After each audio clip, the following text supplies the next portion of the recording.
رسول اللہ صلی اللہ علیہ وآلہ وسلم پر وحی کی ابتدا سونے کی حالت میں سچے خواب کے ذریعے ہوئی۔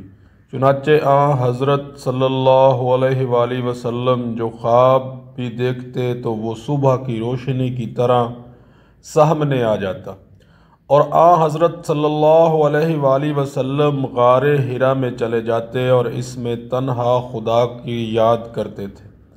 چند مقررہ دنوں کے لیے یہاں آتے اور ان دنوں کا توشہ بھی ساتھ لاتے، پھر حضرت خدیجہ رضی اللہ تعالی عنہا کے پاس واپس تشریف لے جاتے اور پھر وہ اتنا ہی توشہ آپ کے ساتھ کر دیتی، یہاں تک کہ حق آپ کے پاس اچانک آ گیا اور آپ غار حرا ہی میں تھے۔ چنانچہ اس میں فرشتہ آپ کے پاس آیا اور کہا پڑھیے۔ حضرت صلی اللہ علیہ وآلہ وسلم نے اس سے فرمایا کہ میں پڑھا ہوا نہیں ہوں۔ آخر اس نے مجھے پکڑ لیا اور زور سے دابا اور خوب دابا، جن کی وجہ سے مجھ کو بہت تکلیف ہوئی۔ پھر اس نے مجھے چھوڑ دیا اور کہا کہ پڑھیے۔ آپ صلی اللہ علیہ وآلہ وسلم نے پھر وہی جواب دیا کہ میں پڑھا ہوا نہیں ہوں۔ اس نے مجھے ایسا دابا کہ میں بے قابو ہو گیا، یا انہوں نے اپنا زور ختم کر دیا، اور پھر چھوڑ کر اس نے مجھ سے کہا کہ پڑھیے اپنے رب کے نام سے جس نے پیدا کیا ہے، الفاظ ما لم یعلم تک۔ پھر جب آپ صلی اللہ علیہ وآلہ وسلم حضرت خدیجہ رضی اللہ تعالی عنہا کے پاس آئے تو آپ کے مونڈھوں کے گوشت ڈر کے مارے پھڑک رہے تھے۔ جب گھر میں آپ صلی اللہ علیہ وآلہ وسلم داخل ہوئے تو فرمایا کہ مجھے چادر اڑا دو، مجھے چادر اڑا دو۔ چنانچہ آپ کو چادر اڑا دی گئی، اور جب آپ صلی اللہ علیہ وآلہ وسلم کا خوف دور ہو گیا تو فرمایا کہ خدیجہ میرا حال کیا ہو گیا ہے؟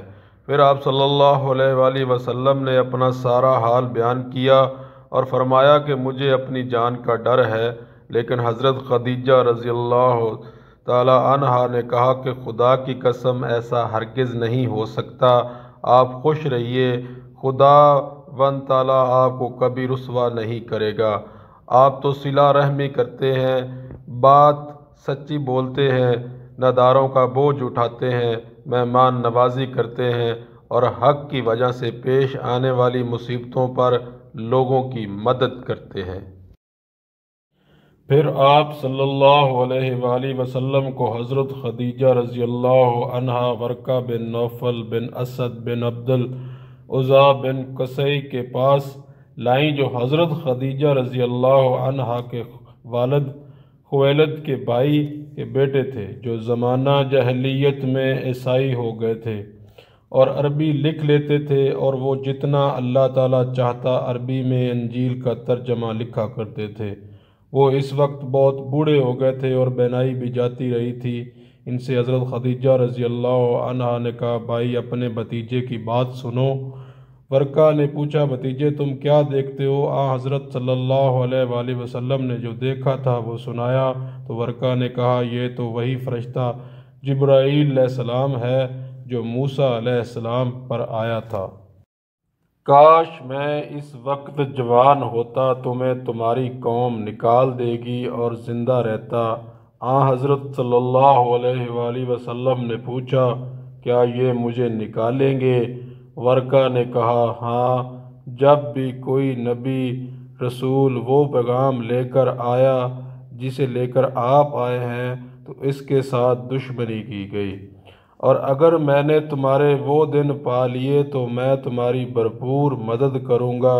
لیکن کچھ ہی دنوں بعد ورقہ کا انتقال ہو گیا اور وحی کا سلسلہ کٹ گیا، اور حضرت صلی اللہ علیہ وآلہ وسلم کو اس کی وجہ سے اتنا غم تھا کہ آپ نے کئی مرتبہ پہاڑ کی بلند چوٹی سے اپنے آپ کو گرا دینا چاہا، لیکن جب بھی آپ کسی پہاڑ کی چوٹی پر چڑھے تاکہ اس پر سے اپنے آپ کو گرا دیں تو جبرائیل علیہ السلام آپ کے ساتھ اور کہا کہ یا محمد آپ یقیناً اللہ کے رسول ہیں، اس سے حضرت صلی اللہ علیہ وآلہ وسلم کو سکون ہوتا اور آپ واپس آ جاتے۔ لیکن جب وہی زیادہ دنوں تک رکی رہی تو آپ نے ایک مرتبہ اور ایسا ارادہ کیا، لیکن جب پہاڑ کی چوٹی پر چڑھے تو جبرائیل علیہ السلام سامنے آئے اور اسی طرح کی بات پھر کہی۔ صحیح بخاری 6982۔